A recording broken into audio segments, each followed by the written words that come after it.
let the kid be who they are physically and mentally. Don't try to change them and put them in a cookie-cutter style of hitting, style of catching, style of pitching. The more you try to do that, the more people I think you eliminate. Welcome to episode 260 of Alberta Dugout Stories, the podcast. I'm Joe McFarland. We have ourselves quite the episode to get to with 4 guests from this past weekend's Blue Jays Academy National Coaches Clinic.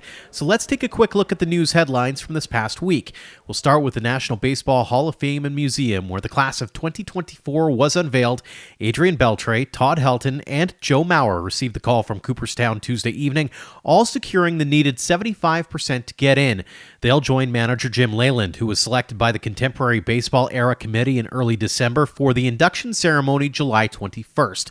While he didn't receive enough votes to get in again this year, former Calgary Cannons Alex Rodriguez and Omar Vizquel saw their share of the vote stay relatively stable from last year. For a full rundown of the results, as well as a look at the Alberta connections to all 3 of the new inductees, our Ian Wilson has penned another great story, which you can read at albertadugoutstories.com. Amidst news of new academy programs in Red Deer and Medicine Hat recently, another program is coming next fall. The Sherwood Park Minor Baseball Association has announced it's partnering up with the Holy Redeemer Catholic School to create the Raiders Baseball Academy. So stay tuned for more on that program in the weeks and months ahead. And Baseball Alberta is looking for umpires heading into the 2024 season. NUCP clinics are being held for Level 1 and Level 2 umpires all over the province with dates in February, March, and April. And speaking of Baseball Alberta, they've also put out a call for girls and women's provincial team coaches. For more information on both opportunities, head to baseballalberta.com. Let's get on to this week's guests, and they all come from the Blue Jays Academy National Coaches Clinic at Weber Academy just outside of Calgary. Dozens of coaches spent last weekend learning more about how they can get the most out of their teams through drills, practices, and even game planning with several high-profile guest speakers, including former Toronto Blue Jays Pat Borders, Devon White, Buck Martinez, and Ernie Witt, as well as Baseball Canada Women's National Team and Vancouver Canadians coach Ashley Stephenson, and former MLB hurler and Weber Academy Senior Director of Baseball Operations Chris Reitsma. The weekend also featured a youth clinic on Saturday morning, which is when we were able to sit down with each of the guests. Leading off the podcast this week is Calgary's own Chris Reitsma. Chris, the Blue Jays Academy Coaches Clinic here in your own backyard. How cool is it to have them here and to experience this, but also to give back to the community and the kids here? Yeah, just amazing in every way. All the credit goes to the Weber family for dreaming something like this up and having facility to host a wonderful event like this. And when the Blue Jays contacted me, it was kind of a no-brainer. The Rogers Center is under construction right now, so they couldn't have the coaches clinic there. And like you said, this is a facility that is meant for things like this. So it's a blessing for me to be a part of this organization, and then to open our doors to local coaches from around the country, and great Blue Jays from the past to come be a part of it as well. How much of it is picking brains? I noticed you were sitting there chatting with Pat and Devon earlier. You're chatting with Ashley at the end there. It's an opportunity not just to showcase your facility, but also to maybe grow your knowledge base a little bit too, I suppose. Sure. And in this game, no matter what you've done, where you've been, or what you have been a part of, you're always learning. And that's one thing I've learned.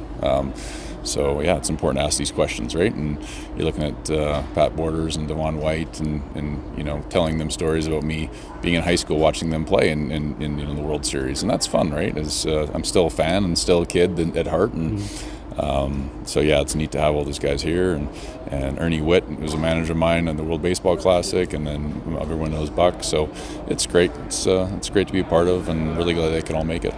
Kind of an all-encompassing coaches clinic too. When you look at the roster, everybody brings something different to the table. So when you look ahead to this afternoon session, for example, what do you see out of that? What are you hoping to get out of it yourself, and what are you hoping to give to the coaches who are in attendance? Well, I'm looking forward to listening to everybody, and then when I get up there, I think my main goal is to think about who I'm speaking to and what is kind of the hot button topics of what needs to be talked about from the pitching perspective in amateur baseball in Alberta, in Canada. So I'll hit on a bunch of those topics and hopefully have some good questions coming back at me, and be able to hopefully be informative and helpful. You've got your pulse or finger on the pulse of baseball here, and especially from a pitching perspective. What do you think are some of the big issues right now when it comes to pitching in this country? I think the search for velocity at too young of an age is a problem for me. I think that people think about velocity as the only metric that really matters, and that's a problem. I think the whole weighted ball world is an issue right now. I think that we're dealing with kids that we're putting at risk by giving them too much weight, or kind of messing them up in a lot of ways physically, causing health concerns, and also not really getting them to understand the intricacies of pitching. So that's one of them, I'd say. And then just being able to teach throwing from the right perspective, and proper throwing, proper long toss, what's important, why it's important. So those are a couple of topics that I think are, not only Alberta needs to hear that, but, North America wide, basically. Especially, I've talked to a lot of guys who have had Tommy John as an example, and they're doing it at 16 or 18. Like, that should be kind of a bit of a red flag, shouldn't it? That maybe we need to take the foot off the gas a little bit and teach these kids how to pitch versus how to throw. Correct. And that starts with mechanical frameworks and understanding that you have to be, controlled aggression as a pitcher rather than being out of control with, recoils and head whacks and, arm angles that are inconsistent. It's an unnatural movement throwing a baseball. And when you overweight things and underweight things and overload and underload the shoulder joint, the elbow joint, that's a big problem. And it's epidemic with the amount of kids that are coming down with Tommy John surgery or shoulder blowouts because they haven't been preparing the right way, and then they just grip and rip and doing it the wrong way. So, it's very prevalent, and that's something that we're trying to educate and get people to hopefully buy into the right way of doing things. Is there also an element of, I'll call it, whether it's multi-sport or multi-positional playing? We talk a lot about, like, say, 11-year-old kids who are being thrown out there every 3 or 4 days because they're the ace of the staff, so to speak.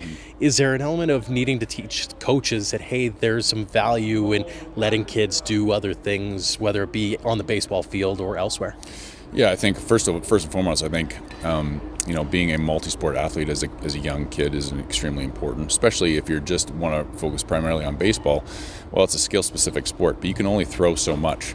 You can only hit so much, right? So getting coaches to understand, for instance, your question when you talk about maybe you play 3 games in a weekend or 4 games in a weekend, and the kid's playing, pitches the first game, and then he goes to play shortstop the next game, and then he's out in the outfield and he's firing balls. You have to be able to understand the torque and the workload that you put on the kid's body and arm, and then be able to coach around that, with safety being, and health being first and foremost. One of the guys that I always looked up to, and he didn't have a ton of velocity, was Greg Maddux. And is there an element of that you kind of teach in a lot of the kids is, hey, like, you don't have to be the 100-mile-an-hour guy. You can, as long as you can place it, you're good as gold. Yeah. I mean, movement, location are more important than velocity for me.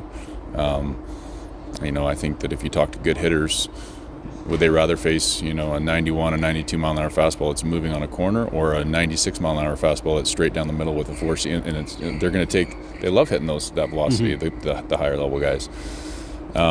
So here we teach proper long toss, understanding that hand speed and velocity will come, but we preach change up before breaking ball and understanding the intricacies of pitching rather than, just grunting and groaning and letting it rip.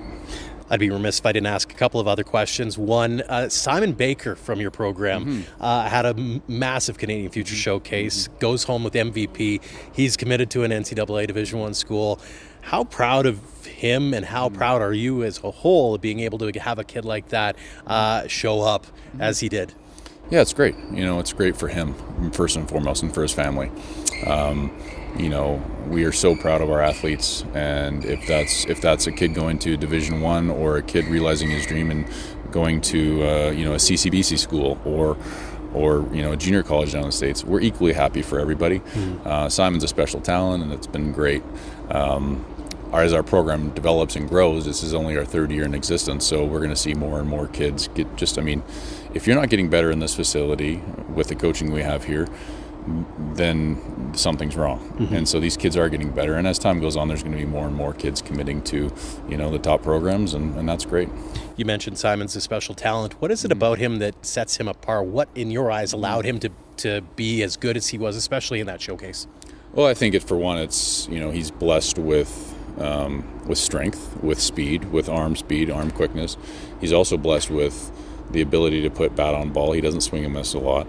And his swing has really progressed. So you put all those things together, and him not being intimidated, and it was a great tournament for him. That's wonderful.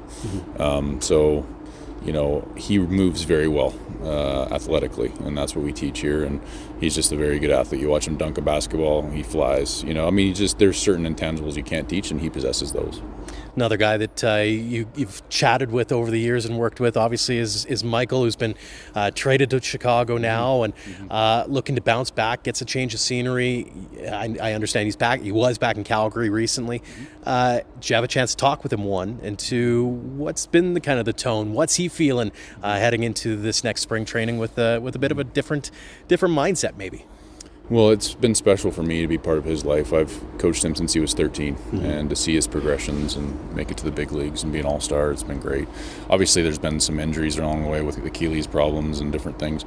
It was important for him to get a fresh start, and so we were excited for him to go to Chicago, which is awesome. He works out here every single day with me. And it's fun to watch his progressions in terms of, throwing wise.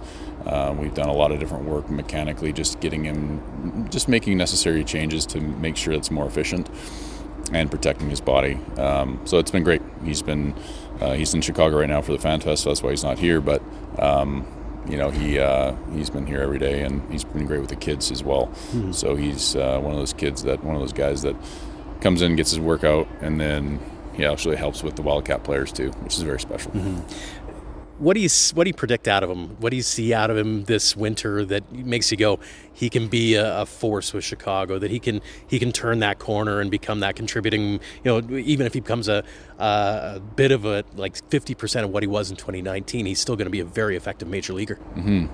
I think the sky's the limit for him. I really do. And it's all been about health, right? With his lower body and getting him healthy. Now he has the opportunity, and he's put the work in. So I'm very, obviously, bullish on what he's going to be able to do. Not just because I love the kid and he's worked so hard and we're good buddies, but just because I really believe in the work he's put in. So I think it's going to be a great year. Final question for you. You've been involved with the Baseball Canada junior national team as well.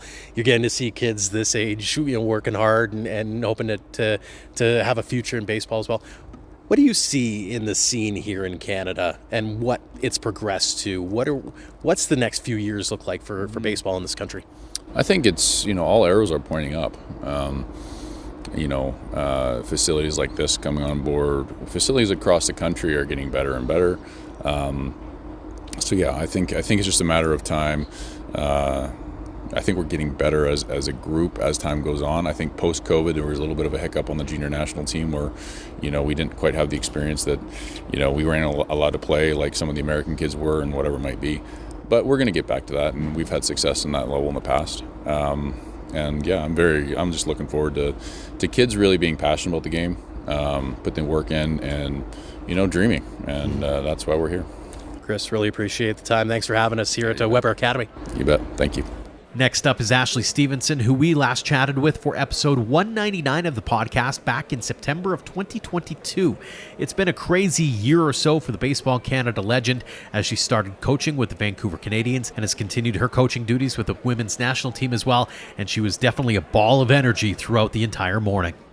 Ashley, welcome back. Glad to have you. You're back here in Alberta. Yeah. It's a little chillier than we probably like, but at the same time, I get to be inside here at Weber. What's it like getting to be with the kids and get to instill that love of baseball into the little ones?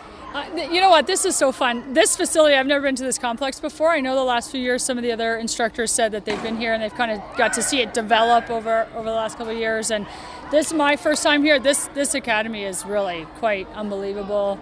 And then it's nice to be able to host things like this. So I haven't run an amateur clinic in well over a year now, just because last year I was away from it from the summer. And it's so fun. Like I teach, but I teach high school kids, and it's really, really nice sometimes to see the little ones just enjoy it. Like we're playing wiffle ball baseball right now, and you'd think it was Game 7 of the World Series, right? So it's easy. Everybody's got a smile on their face, people cheering, having fun. So this is like why I started playing baseball. This is why I still am involved in baseball. So I love doing stuff like this. Obviously, you get a nice supporting cast to go along with it as well. The camaraderie, I notice everybody's making their way around, talking to one another. Talk about being able to have that team beside you and be able to really kind of develop that love of the game. And also, I know there's a lot of parents upstairs even who are watching in disbelief saying, hey, there's some Baseball Canada and Toronto Blue Jays people here too. That's pretty cool. Yeah, like some of the instructors we've been with as this amateur clinics for years, like 10, 15 years. We were joking about like the OGs and what we used to do years ago and stuff like that, and how many more people are involved with it, and how they've really grown that program, especially across Canada. Like a lot of it obviously is in Ontario and stuff like that, but they've really done a great job of now making it countrywide. And you know, we talk about the Blue Jays being Canada's team, and so it's awesome that they kind of take the show on the road, and a lot of other provinces get to experience a lot of what they do. But even having like the former big leaguers out and stuff like that, like I've had an opportunity to work with some of them and whatever, and they, you know, come over and give you a hug and say hi. And Devo and I were chatting about what's going to happen at spring training and stuff like that. So for me, it's really cool. I grew up watching him play, watching him win World Series, and cheering him on, and now I've had an opportunity to get to know him and work with them and then and chat with them, and so lots of these people have become really good friends. And so being out here with the kids is always fun, but kind of having our like support group and our group of friends too behind the scenes is really nice, mainly for development, but for camaraderie as well. Mm-hmm. Obviously, you got the kids here this morning, this afternoon. You got the coaches back in session. Yeah. For those who aren't able to make it, give a little sneak peek. What's maybe some of your main takeaways, some of your main messages for those coaches who are teaching these kids or are coaching these kids and getting at the grassroots? I'm covering lots of kind of infield fundamental stuff and going to try to have some progression. So if you have like some players who are a little bit more advanced or whatever. So for me, I kind of go like switch to a teaching brain, right? So like here is my general message, and it will work for like a main cohort of people, and here's some modifications you can make in either directions, a little bit easier, a little bit more challenging depending on your athlete. And then what I'm going to talk about is like how you would now implement that into a practice, right? So lots of people, if they're not a baseball person, they think about baseball and they think it's slow, it's boring, you're standing around, right? But it doesn't have to be at all. Like that game speeds up a lot, and the way you set up your practices and run your practices can have everybody moving and stuff like that. So a lot of what I'm going to try to talk to coaches about is not just infielding, but how you can then implement that infielding stuff into a really good practice plan so that people are moving all the time. Kids are like more touches on the ball, more reps and stuff like that, and not standing in line and watching for a good portion, right? Like if you do, you can learn, and then we can make adjustments. So I'm going to touch on all kinds of things in 45 minutes. Well, one of the things too, and I've talked to a couple of the coaches already about it, is that idea of the multi-positional player, right? Ohtani has obviously put that in the spotlight in a big way, but when you think about even at the grassroots, you see kids pitching, specializing early on, or hey, you're our shortstop because you're the star. Why not expose these kids to all the different positions and let them see what it's like? Because you never know where they might actually really love playing versus being good at it. Yeah. And honestly, it just helps them learn the game. Like we talk all the time about like a baseball IQ or whatever sport you're playing, right? And so if I'm playing shortstop all the time, I don't really necessarily know first base responsibilities or second base responsibilities unless I'm working with them in the middle or something like that, or quite frankly, center field, left field, right?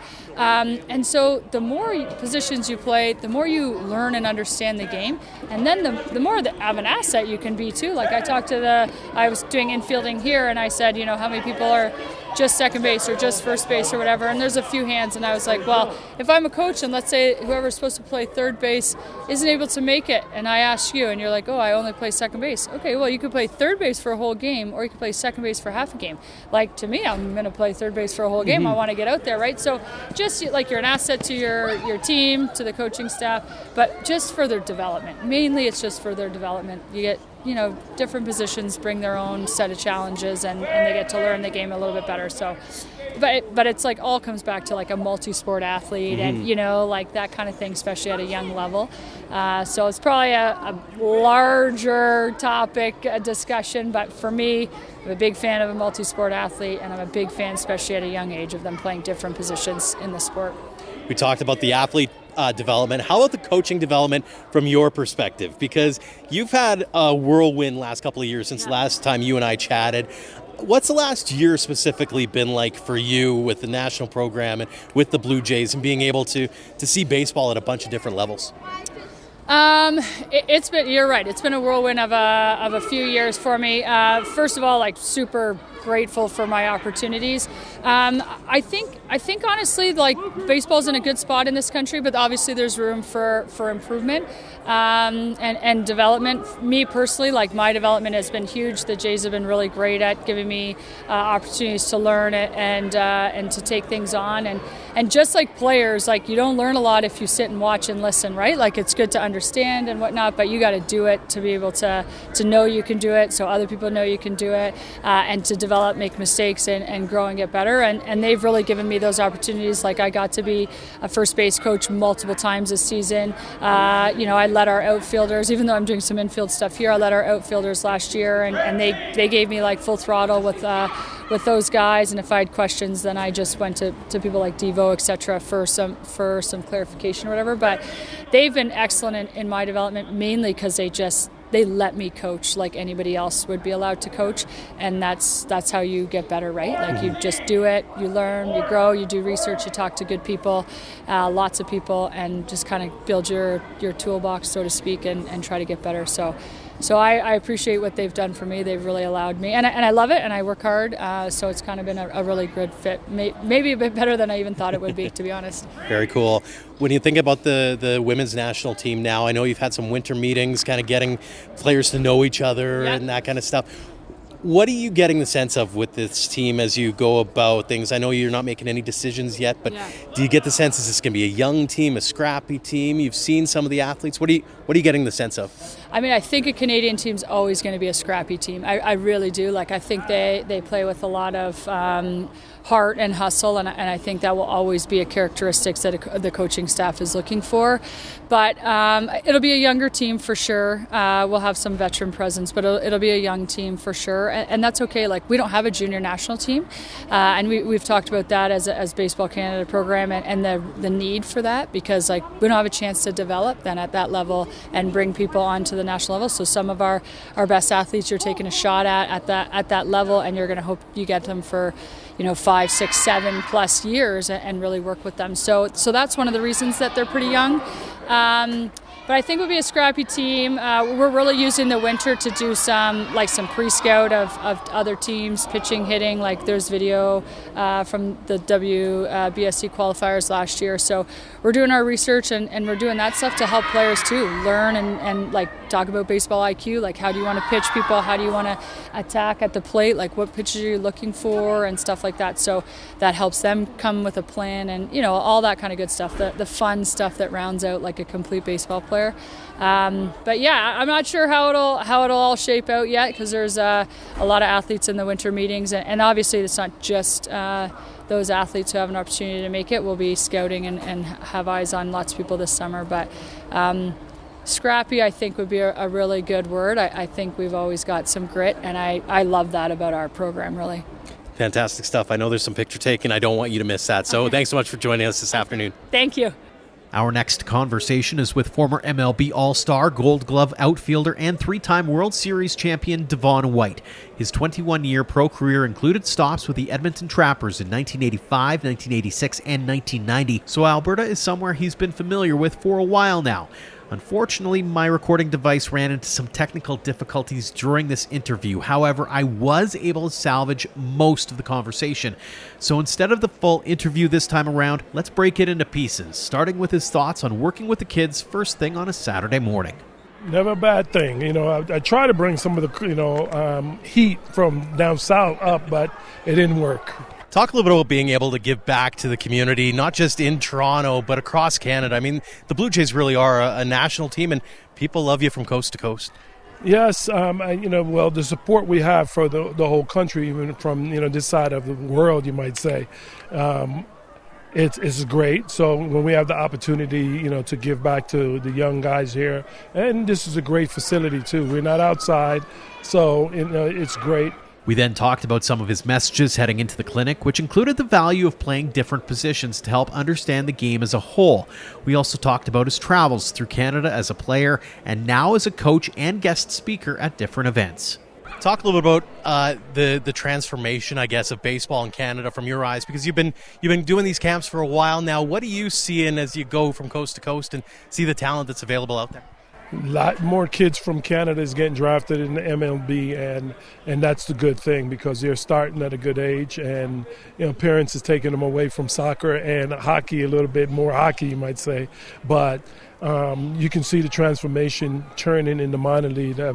Seeing a lot of kids from Canada that's been in the T12. I don't know what they call it now, but that tournament they have in Toronto, you just see those kids grow. And in fact, we have two of them on our team. One was Deshaun Brown, was in the program in the Toronto area, and he's gone a long way. And he's projected in the next couple of years he might be in the big leagues. Another guy you've had in the system, Damiano Palmiciani. I'm wondering what you see out of him, because he started off kind of slow, but man, he's really come along strong, hasn't he? Yes, he is. A big, strong, power-hitting guy for us at third base, and I got the opportunity to see him this year. And he kind of reminded me, say, "Hey, Devo, you remember me? I was in such and some camp he went to." And I'm like, "No, but, glad that you remember me." But he's turned into a big, strong kid. When you think about sort of the evolution of the game from your perspective, not just from a talent, but also the attitude, there's a little bit of jump, a little bit of swagger maybe.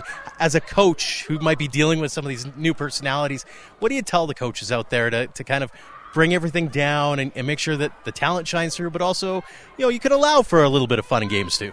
Well, it all depends on, what kind of coach you have. If it's a no-nonsense guy and he believes in respecting the game, and, there's kids that are going, they're watching the highlight of the major league players and they're going out and doing the things that they're doing now. And, I'm old school, so I don't agree with it. It's like, let's win a ball game, then we can show off, you might say. From there, we talked more about his philosophies on coaching with a little nod to analytics, saying it's a tool but shouldn't be the be-all, end-all. We changed gears a bit to wrap things up and had to talk about his playing days in Alberta. I got to ask, you're back here in a province that when you were younger as a player, you might have had a love-hate relationship with Alberta, in Edmonton specifically. What do you remember about your time with the Trappers? Oh, it was definitely love.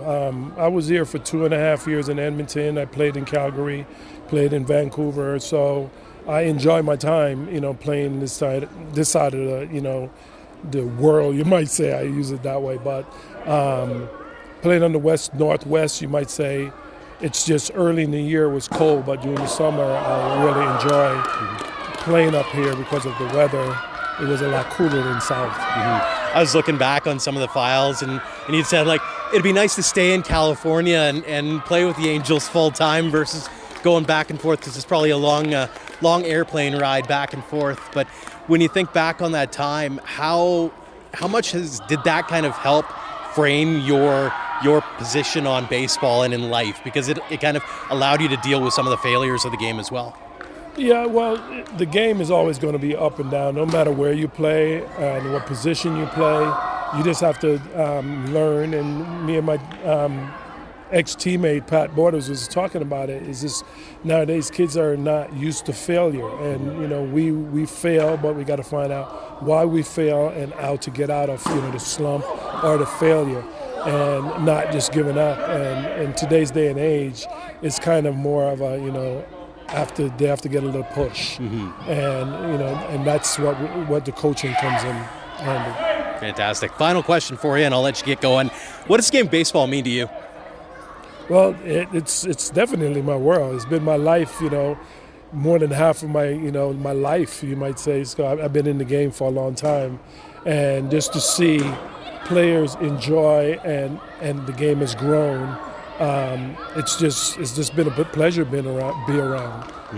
Devon, really appreciate the time. Thanks so much for joining us. Thank you. Our last guest on this week's show is Pat Borders, a two-time World Series champion with the Blue Jays and the 1992 World Series MVP. He had a 25-year pro career which actually started here in Alberta in 1982 with the Medicine Hat Blue Jays. He hit .304 that season with 5 home runs and 33 RBI in 61 games as the Baby Jays earned their first and only Pioneer League championship. Borders was happy to chat about those memories as well as his values as a coach, which he did with the Williamsport Crosscutters from 2015 to 2019. Truth be told, he and I have been wanting to sit down for a while now to chat about his days in Medicine Hat. Pat, first off, thanks so much for joining us. Talk about coming back to Canada, 1, and 2, being able to travel the country and being able to give back to the game like you do with camps like this. Oh, it's fun. It's fun getting her back around ex-teammates. Buck Martinez, never got the opportunity to play with him, but he feels like a teammate because he was around so much. We got to speak together, had a good relationship with him. Getting back to Western Canada, it's always beautiful out here. The people are really refreshing to be with, and it's really good to see as a ball went by our head. Really good to see these kids learning baseball in a facility to make them compete with the American kids. As in the past, I think they were at a slight disadvantage. This facility right here is giving them an even playing field. Talk a little bit about the kid aspect for a minute and getting them to love the game again. I mean, it's one thing to, especially here in Canada, you battle with hockey, you battle with football. Being able to instill a love of the game at something like this, it's got to be a good feeling. I think it's good to have that competition with different sports like that. You'll have different kids that fill their niche, whatever it may be. As long as they can be exposed to different things. I think the problem previously with the lack of exposure for the kids to baseball. There's some kids that are going to like hockey more, and rightfully so, and then there's some kids that are going to like baseball also, rightfully so, to them. So I think everything's going in the right direction. Obviously, you get to have the kids this afternoon, you get to talk to the coaches as the coaching instructor. What do you tell, or the catching instructor, what are you telling those coaches about getting the most out of their catching position and making sure that they're getting the most out of their kids game in and game out? I'll take a snippet from it. Let the kid be who they are physically and mentally. Don't try to change them and put them in a cookie cutter style of hitting, style of catching, style of pitching. The more you try to do that, the more people I think you eliminate. Let the kids and any player at any age, let them expose what their abilities are and get the most out of that, I think is the best way to say it. How important is it to also not, I'll call it, specialize in a position as well early on? I mean, you look at the kids and you're like, oh, that's going to be my pitcher because he can already throw 80, for example, or that's my shortstop. You're a prime example of someone who, a third baseman converted to catcher, right? So how important is it for those coaches to keep that in mind, is that they should be all trying different positions? Well, I think it's also good that you play the different sports. You mentioned different sports a few minutes ago. I think baseball will help you in hockey. I think hockey will help you in baseball, just as football helped me in baseball and vice versa. Also basketball, which I played growing up, helped you in different aspects of different sports. If you limit yourself and put yourself in a little hole, you're negating any kind of future athletic movements that are going to benefit you in a different sport maybe. I guarantee you that if you put someone on a hockey rink and you bring them out to baseball, there's going to be something that's going to make them a better baseball player, and probably vice versa as well. Mm-hmm. It's interesting how the dynamic has changed a little bit, because back when you and I were growing up, for example, we were kind of taught, hey, play, for example, hockey in the winter, basketball in the winter, and baseball in the summer, and then it kind of changed where it's like, no, you got to specialize, and 12 months a year you're specializing in this sport. It's kind of changing back, isn't it? Like, it feels as though parents are a little bit more open to the idea of having kids stretching out in different ways and learning different skill sets. I don't know. I think at different parts of each country, I think you might find different results in that. But at the end of the day, I think you need to let the kid experience different things for the reasons I said before, but also for the mental reasons.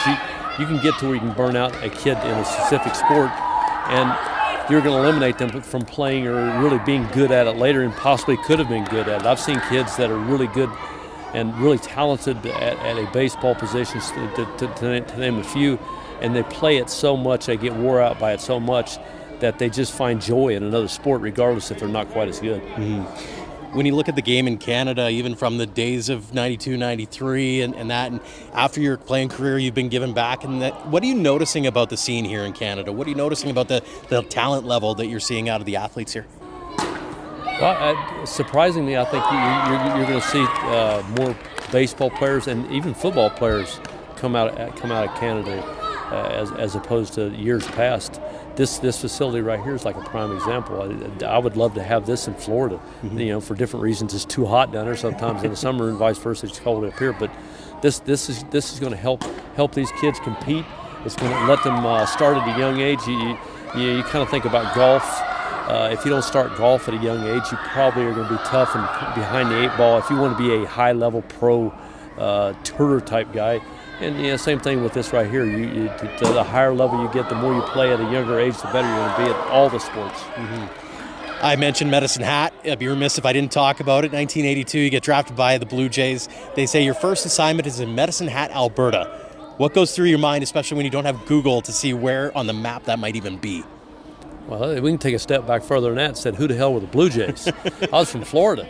Heck, I watched the Atlanta Braves, maybe the Cubs, because we had limited access to TV or any kind of knowledge. So the Blue Jays were completely off the radar. I didn't know who they were. Then they say, well, right now you got drafted by the Blue Jays and you're going to Alberta, Canada. So I got to look up where Alberta is because, high school kids are not really paying too much attention to Western Canada, let alone Alberta.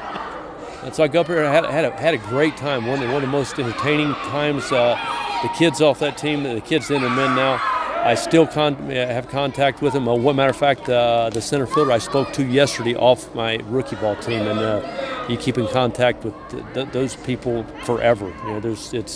It was a wonderful environment. I couldn't ask for a better situation coming to high school. Not only that, that team came together at the right time and managed to pull together a championship as well. The only one in that team's history.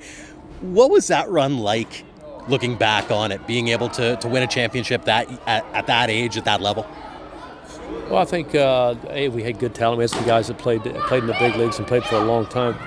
But you had a really good environment to create a team, which I think sometimes is overlooked, especially nowadays. It's more of an individual sport, which is not, in my opinion. You play as a team. You do things as a team that aren't on paper, aren't on stats that help you win. And us being in the Silver Buckle Inn, I don't know if it even exists anymore. It does, yeah. That was where we all stayed, and it was like a college dorm.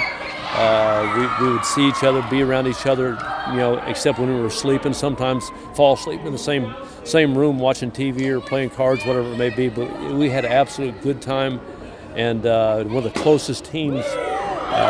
It would more than rival the teams that we won in 92 and 93, and I think that was a big part of why we won. We were so close and defended each other on and off the field, and it just became very close, and still keep in touch with most of those guys now. Mm-hmm. Talk about Keith Gillam's performance in that final. Complete game, 6-1 victory.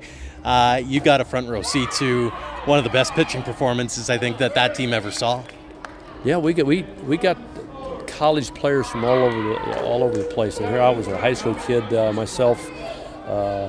Cash Beecham, another person who was a younger fellow. We're throwing in with these college players, and they were good. Clemson, Jimmy Key, Arizona State. We had CJ playing first base. Stenhouse, the catcher. I think he was from Holy Cross. It was a nice blend of really good players, really high level players. No wonder we won. We had good talent, but once again, touching back to the Silver Buckle, I think that pulled us all together. Dwayne Larson, what comes to mind when that name comes up? Perfect mentality, attitude, and managerial style to make a kid better. He was very hard, very, very compassionate when he had to be, but a very hard-nosed person, no nonsense, hard worker. Required you to work hard, required you to respect him. And I think even kids today, I know kids back then especially, they want to have someone they respect and someone that requires and makes them respect them, and he was that guy. Did you ever get fined for missing the bus or being late for the bus? Not necessarily that year, but following years I remember getting fined many, many times. I heard a story about how he was fining guys $50. I think Cash was the one who was telling me that story, and he said, I got nipped once, and when you're making $600 a month, that's a pretty big chunk of $50 out of your paycheck pretty quick. Yeah, I agree. Yeah, that'll get your attention in a hurry. You can figure out how to pinch some pennies and find the places that are cheap to eat. I got fined consecutively like 2 or 3 nights in a row, me being the style of person I guess I was at the time, not by him, but by another manager, and it essentially equaled out to my whole salary for the month. So you really start pinching pennies. A couple more for you. Thinking it back, and a decade later, you go and win a World Series, and then you win another one. How cool was it to be able to rise up the ranks? You had Jimmy Key on that team. You had David Wells on that team. Like, there were some guys who went up the ranks with you, even past Medicine Hat. And that team really kind of came together, didn't it, in for a long time? I would say on average, you only have one person, maybe 1.5 percentage-wise, make it to the big leagues for one day off a team. We had several people make it for more than one day. I can't think of all that. There's probably another, maybe 10 people that made it to the big leagues. I'm guessing right off the top of my head, but some that had some long careers. Mm-hmm. And that's a very unusual mix of people. So whoever organized the draft, and also you talk about Dwayne Larson's, and the next year Dennis Holmberg. Those people influenced us in a very deep way that made us better players. And I would have to say they had a huge part in making that many people get to the big leagues. Mm-hmm. Final question for you. It's one we ask everyone here on the show. What does the game of baseball mean to you? Everyone says it means everything to you, but it's a family thing to me. You can't create this kind of camaraderie, brotherhood. People that I haven't met or not met haven't been around for a decade or 2 decades. When we get back together, it's like we saw each other yesterday. Absolutely, just a brotherhood that I would say would obviously not as hard as the military, but something similar to that. Mm-hmm. Pat, really appreciate the time. Thanks so much for joining us here on the show. Yes, sir. Thank you. Thanks again to Chris Reitsma, Ashley Stephenson, Devon White, and Pat Borders for joining us this week. And thanks again to the Blue Jays Academy crew for having us out on Saturday. We have one more conversation from the National Coaches Clinic, and that's with Buck Martinez, which will make up a part of next week's episode. So make sure to subscribe on your favorite podcast app so you don't miss that or any other future show. Before we go, we'd like to tip our caps to our Platinum supporters for all they do for us and for baseball in Alberta. The generosity of the Okotoks Dogs and AHP Academy have been integral in helping us tell the game stories in our province, helping us cover costs like web hosting fees and subscription services. For more on our partners and to get involved with your organization, head to albertadugoutstories.com/supporters. Until next time, thank you for all of your support online, on social, and on air of Alberta Dugout Stories.